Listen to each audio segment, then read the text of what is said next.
بسم الله الرحمن الرحيم الحمد لله رب العالمين صلى الله وسلم وبارك على نبينا محمد وعلى آله وصحبه أجمعين. اللهم لا علم لنا إلا ما علمتنا إنك أنت العليم الحكيم. اللهم علمنا ما ينفعنا وانفعنا بما علمتنا وزدنا علما يا رب العالمين. اللهم ارزقنا الإخلاص في الأقوال والأعمال. اللهم اجعل عملنا في رضاك آمين يا رب العالمين.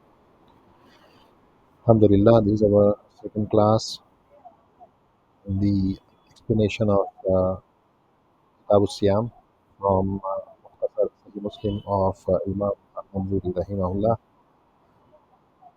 So his new bab is coming, which is As-Sawm li Ru'yatil Hilal, which is a chapter concerning fasting upon sighting the crescent moon. عن أبي هريرة رضي الله عنه قال ذكر رسول الله صلى الله عليه وسلم الهلال فقال إذا رأيتموه فصوموا وإذا رأيتموه فأفطروا فإن أغمي عليكم فعدوا 30. When you see it, then fast. And Rasulullah mentioned the crescent of moon, and then he said, when you see it, then fast, and when you see it, then break your fast. But if it is obscured from you for any reason, then complete 30 days. The chapter Fasting upon sight of the crescent moon indicates that fasting and the month of fasting are not linked to astronomical calculations or planetary moments. Rather, they are connected to the sighting of the crescent moon.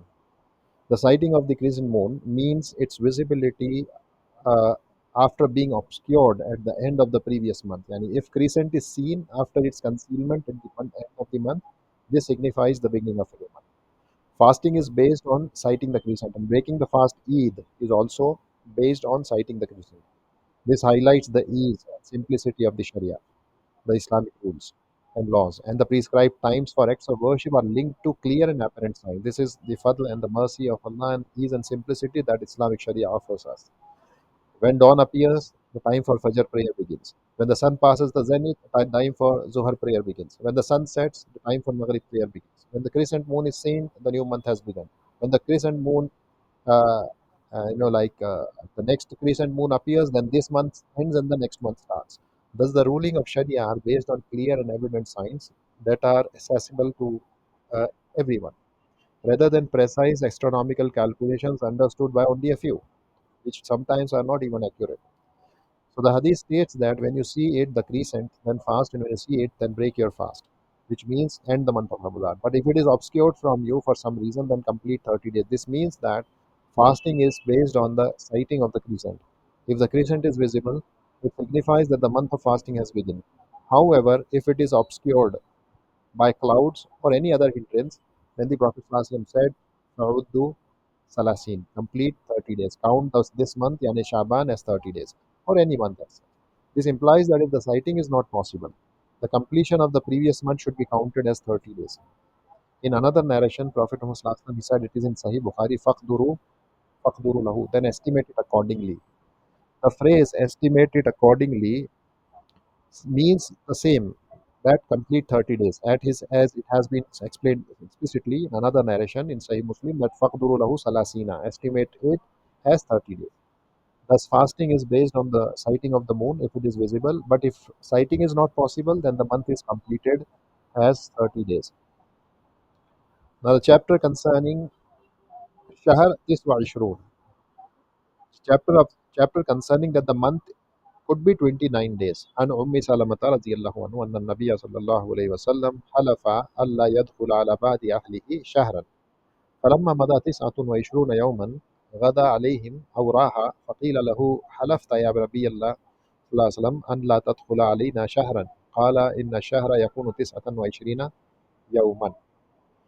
Salama radiallahu anha, she reported that Prophet Muhammad he swore not to enter on some of his wives for a month. 29 days had passed. He went to them in the morning or evening. So they said to him that, O Prophet of Allah, sallallahu alaihi wasallam, you had sworn not to enter upon us for a month. So Prophet Muhammad sallallahu alaihi wasallam replied, the month is 29 days. Inna shahr yakunu wa ishrina yawman. Chapter emphasizes that the month can be either 29 days or 30 days, no less, no more. A month cannot be 28, a month cannot be 31 lunar month. There is no month that is shorter than 29 or longer than 30 days. Salama radiallahu anha narrated that Prophet sallallahu alaihi wasallam had sworn not to visit some of his wives for a month. However, when 29 days had passed, he went to them. So some of his wives reminded him that he had taken this oath not to visit them for a full month. To which Rasulullah ﷺ responded that the month is 29 days. This incident serves as an evidence that a month can be either 29 or 30 days. If a month had to be 30 days every time, Prophet ﷺ would have waited one more day before entering upon them. However, he adhered to what was legislated, that a month can be either 29 or 30 days. Hadith 576 عن ابن عمر رضي الله عنه عن النبي صلى الله عليه وسلم قال إن أمة أمية إن أمة أمية لا نكتب ولا نحسب الشهر هكذا وهكذا وهكذا وعقد الإبهام في الثالثة والشهر هكذا وهكذا وهكذا يعني تمام 30. So this hadith from Ibn Umar radiallahu anhuma, in which he reported to have narrated that Prophet sallallahu alaihi wasallam said, "We are an unlettered nation. We do not write, nor do we calculate. The month is like this and this and this." Pointing with his finger three times. He pointed it with his finger three times and folding his thumb on the third time. And he said, "The month is like this and this and this." This means that the month is either 29 days or 30 days, never less and never more. The lunar calendar does not require advanced calculations or complex astronomy. Rather, it is based on the simple observation of the moon, making it accessible to all people. Ibn Umar radiallahu anhu narrated that Prophet Muhammad he said that indeed we are an unlettered nation. We do not write nor do we calculate. The meaning of unlettered nation, ummatun, ummiyatun, is explained in the hadith itself, which means we do not write nor do we calculate. This signifies that the rulings of Islamic worship are easy, simple, and clear. They do not require written records, calculations, or precise scientific knowledge. Like every person can see very easily when the sun has arisen, when the sun has set, when the sun has crossed the zenith, and they can identify and very easily, precisely know the times of their ibadat and the worship. The times of worship are connected to clear, observable signs that are accessible to everyone, whether they live in a city or a desert, whether they are educated or uneducated.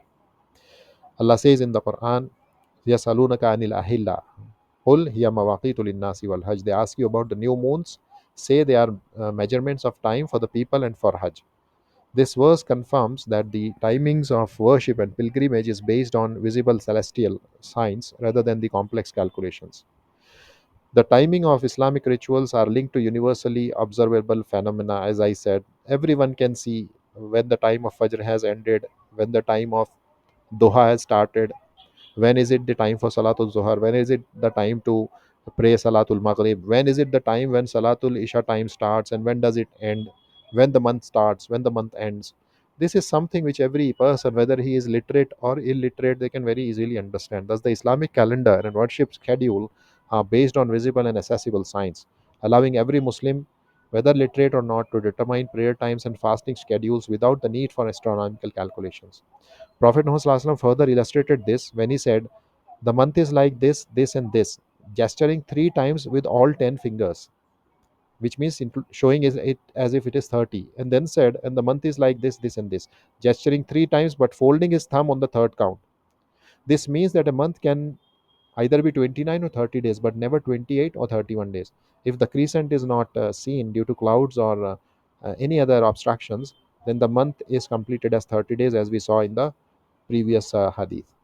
Bab in Allah maddahu ay maddal hilal liruyatihi. عن أبي البختري قال خرجنا للعمرة فلما نزلنا ببطن نخلة قال ترى عين الهلال فقال بعض القوم هو ابن ثلاث وقال بعض القوم هو ابن ليلتين. قال فلقينا ابن عباس رضي الله عنهما فقلنا إن رأينا الهلال فقال بعض القوم هو ابن ثلاث وقال بعض القوم هو ابن ليلتين. فقال أي ليلة رأيتموه قال فقلنا ليلة كذا وكذا. قال ابن عباس رضي الله عنهما إن رسول الله صلى الله عليه وسلم قال إن الله مده للرؤية وهو لليلة رأيتموه. This is a very important issue which is very common amongst us as well. When we see the moon, we try to say, this appears to be second day or third day moon. This is exactly what they were discussing in this hadith. So, Abi al-Bukhtari or Bakhtari rahimahullah, he says that we went out for Umrah, and when we arrived at Batn al-Nakhla or Wadi al-Nakhla, we inquired about the crescent moon. So some of the people said that it was 3 months old or 3 nights old, and while others said it was 2 nights old. Then we met Ibn Abbas radiallahu anhuma and told him that we had seen the crescent, with some people saying it was 3 nights old and some others saying it was two. So Ibn Abbas radiallahu anhuma then asked them that which night did you see it? So they said that we told him the specific night when we saw it, and he said, Ibn Abbas radiallahu anhuma, that the Messenger of Allah sallallahu alaihi wasallam, he said that indeed Allah extends it for sighting. Inna Allah maddahu liruyati. He extended it only for the sake of sighting. This means that Allah extends the duration of the crescent's visibility for its sighting. So the phrase Allah extends it refers to the lengthening of the crescent's appearance, ensuring it remains visible at the appropriate time. This removes doubts and confusion that may arise when people argue whether the crescent belongs to second or third night. Some people might claim that we saw the crescent large, meaning we must have missed a day of fasting. This is what is very common amongst us.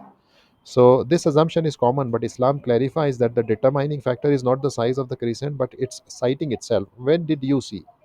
When Ibn Abbas radiallahu anhuma heard people debating about whether the crescent was 2 or 3 nights old, he did not engage in the speculation. Instead, he referred to the hadith of the Prophet sallallahu alaihi wasallam that indeed Allah extends it for sighting. Okay, so what did he say? Inna Allah maddahu li ruyatihi. Thus, the crescent appears in the form that Allah wills, and what matters is the night it is actually seen, not how big or small it appears. Babun likulli balad ruyatihim. Babun likulli baladin ruyatuhum. Every land has its own sighting.